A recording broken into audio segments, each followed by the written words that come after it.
I'm convinced in my studies that volcanoes are at the center of the signs of the last days. What do you think? I totally agree, Jim. And right now it's happening all over the world, particularly along a region called the Ring of Fire.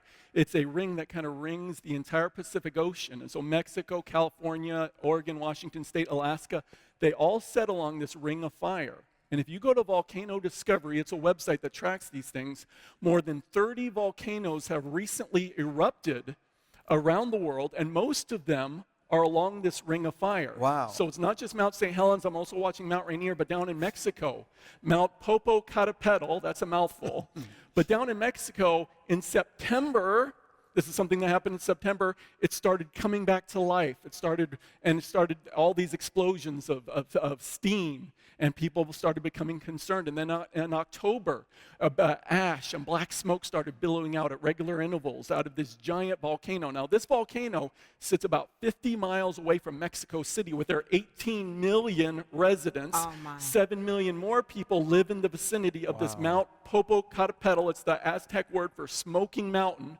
And so people are watching this very, very carefully because so many other volcanoes along this Ring of Fire are going off right now. In addition to that, we see other seismic activity with the earthquakes. Right now in California, a city called San Ramon, it's about 45 miles east of San Francisco. They've had this earthquake swarm over the past few weeks, more than 450 earthquakes. This little city very close to San Francisco broke all records. They've never had an earthquake swarm like this, ever. So scientists are very concerned. You know, it's California. Then down in Arizona just a couple days ago. Yeah, that one there, I've been reading about it, and we haven't really talked that much about it. But it's really scary. They feel like this could be a sign that something big is going to happen in San Francisco. Yes. And it will. You can just write it down. Mm-hmm. San Francisco will be inundated with earthquake. Yeah, I talked about the California earthquake last time I was here, but it's not just California. Arizona just had a series of 3 very significant earthquakes just a few days ago. Really? And yes. Within the last 48 hours, actually, Alaska, still along the Ring of Fire, has been hit by 4 earthquakes of at least magnitude 4.5. So it's happening all over the place. People need to watch this because these natural disasters are coming. But this is what we've kind of seen in just the past few days, but it's part of a larger pattern of judgment. You know, when people think of the judgment of God, they were all hyped up for something to happen in September, the end of the world. Some people were expecting the rapture, all kinds of things. But when the judgment of God comes, often there's a progression. For example, if you go back into the book of Exodus and you look at the plagues that hit Egypt, the biggest plague didn't come first. It built up to a crescendo. There was a progression in the plagues.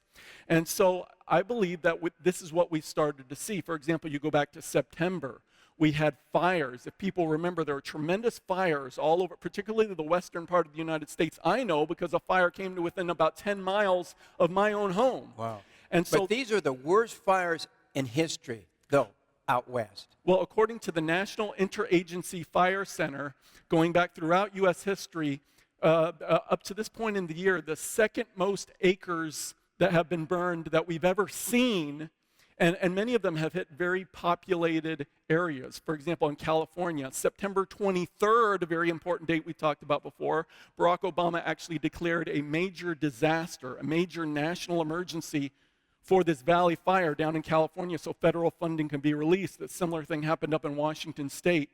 And so these tremendous fires, and like I said, we're on pace so far just behind 2006. In 2006 was the all-time record. We're barely behind that pace, but fires are still raging. So by the end of the year, we might actually be the #1 year for wildfires we've ever seen. Oh, my. And so we saw that right at the end of the Shemitah cycle. Then just following that, we had unprecedented flooding. Yes. Oh. If you'll remember. Yes. September 28th, the blood moon. Yes. Hurricane Joaquin, well, it formed into a tropical depression, September 28th. Came up, it never made landfall, but it kind of scaled the East Coast. And moisture from that storm, so much moisture came into South Carolina and other places, it caused massive flooding. In fact, the governor of South Carolina said that it was the worst flooding they had seen in that area in 1,000 years. Yeah. Now that sounds like a judgment to year, 1,000-year flooding. Yeah. But it just wasn't the East Coast, Jim. Then going out just a few days later, the West Coast. They had drought in California. It's been so dry out there. Well, then they had all this rain coming in. People were excited for the rain. Well, it hit. It caused tremendous flooding. There was so much rain that it caused rivers of mud to go across freeways. And so cars were literally being buried in these rivers of mud. One guy, his car got buried under so much mud, they couldn't get to him for days. By the time they finally dug him out from these rivers of mud, he was dead. Oh. So that was on the West Coast. But the central part of the United States was not excluded either. Hurricane Patricia, one of the strongest hurricanes ever measured, came up through Mexico, went into Texas.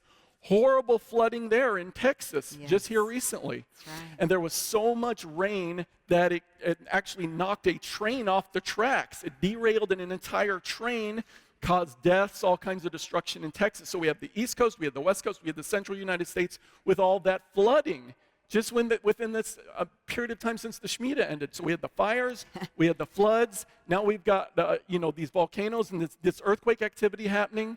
So I'm asking the question, are we starting to see that progression? Are we starting to see these, they're not exactly little, but smaller judgments leading up to potentially larger ones? Because, God uses fires, he uses floods, he uses seismic activity, earthquakes, volcanoes, just like you read out of the Word. So we've seen this progression, we've seen these things happening, and when people maybe they hear one event on the news and they say, oh, not really a big deal, or, oh, there was some flooding, this and that. But when you put the pieces together, you start looking at the big picture, you say, what in the world is going on, Jim? Things are happening.